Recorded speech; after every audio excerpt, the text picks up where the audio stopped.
3 Secret Service officials have been placed on leave. They're being investigated for potential misconduct. So what exactly are they accused of? We do not yet know. But the New York Times reports the Secret Service agents who traveled with Mr. Trump were approached for questioning by the FBI as part of a leak investigation. Which leak specifically, that is unclear.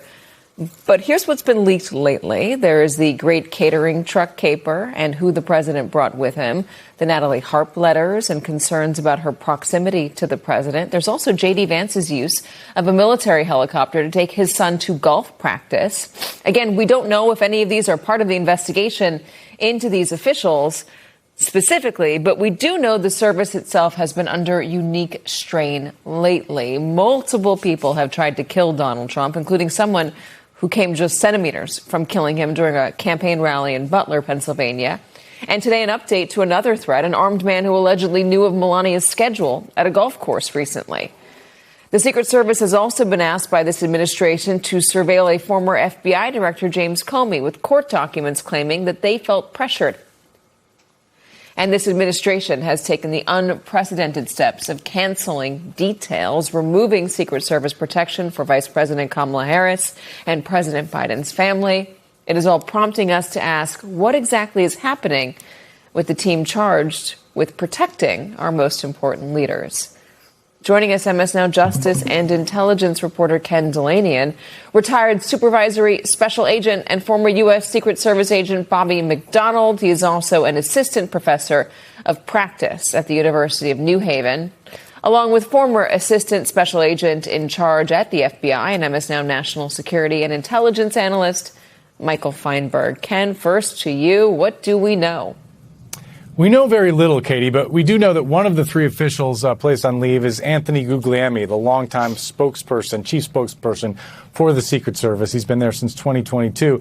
And that tells us that's a data point that suggests that this is, in fact, about a media leak. And among the stories that you cited, there was one you didn't mention, which is perhaps even more important than all the rest of them, which was the leak about the lack of air defenses on the Qatari-gifted Air Force One, and the fact that that led to this swapping of planes, and it became a whole story that really infuriated the White House and led to a Justice Department investigation and led to subpoenas of New York Times reporters. And we don't know for sure whether this is related, but there's a lot of speculation around that. And it's interesting because generally, to let people under the curtain of Washington here, it's not usually the chief spokesperson for the agency that's involved in leaking secret information. Sometimes it is, but very often not. And so it makes you really wonder exactly what the alleged misconduct is here for this longtime Secret Service official who's been loyally serving the agency and speaking for the agency and trying to burnish its image for years. He's now on leave, Katie. Bobby, what do you make of all this? Yeah, to that point, I think that's spot on, that it is a little ironic here that the individual suspended in these 3 is the chief spokesman for the Secret Service at this point. Would love to know what the motivation behind that is or where we're going. A lot of the things you mentioned in your opening statement, Katie, were taking us back to Butler and over the last almost 2.5 years, and the Secret Service has been in the hot seat with some issues that have had to be corrected, and reset. The threat level is incredibly high right now, and this certainly is not what the men and women of the Secret Service who are out there doing that work every day really need to be listening to and having to take away from their hard work. So a little disappointed in this news, but we need to find out what was going on here, and we need to correct this and make sure that these type of things are not happening moving forward. Is it harder to work for the agency today because of the increased number of threats, because this administration has done unprecedented things like canceling details for the former vice president, for the family of Joe Biden, investigating, surveilling, the former FBI director?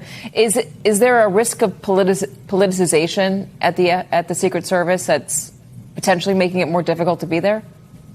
Well, that's an agency that we have tried incredibly hard to not get involved with politics and do the job of protecting the people who are in the office that we are required to protect.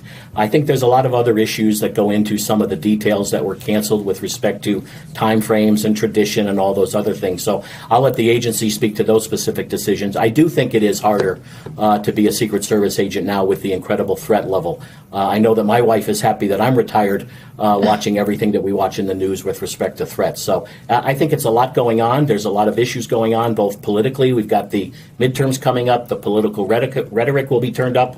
We've got the Iran issue. There's just a lot going on, which is leading the threat level to be incredibly high at this point. Michael, over to you.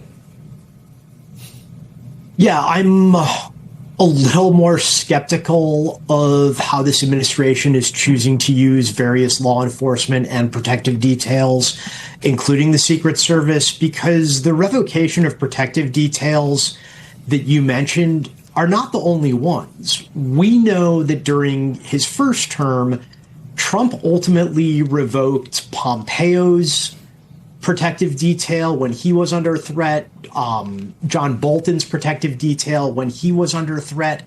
There's this real desire to treat protection as not something a democracy does for its public servants, but as a reward, or if revoked, a punishment for those that cross the president.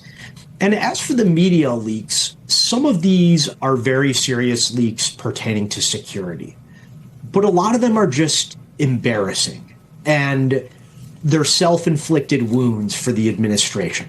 And as somebody who spent a lot of time protecting classified information and who knows how the investigations work, the best way to avoid having embarrassing information leak about you is to not do embarrassing, stupid things.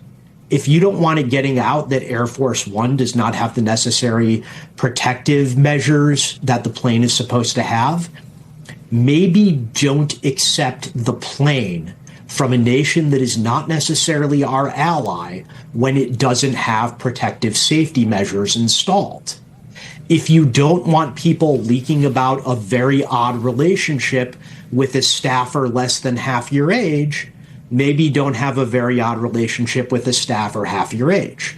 Again, if we're talking about strictly classified information, that absolutely should be investigated. But a lot of what we're hearing about is just a result of the administration's own ham-fistedness and how it runs itself. Bobby, do you agree with that or disagree?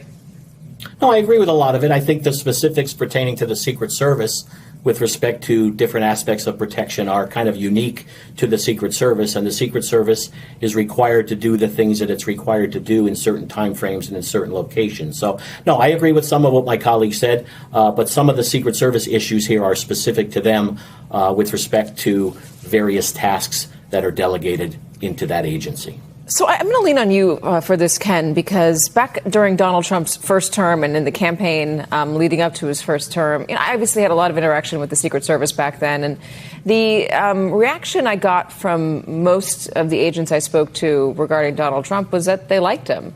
And that's what I continued to hear for much of his administration as well. Has that changed? And did it start, if it did change, with January 6th? And remember the drama surrounding what Donald Trump did or did not do on the day of the insurrection, the riot, and the reporting or the allegation that he tried to reach over a Secret Service agent's head and physically grab the steering wheel to get him back to the Capitol.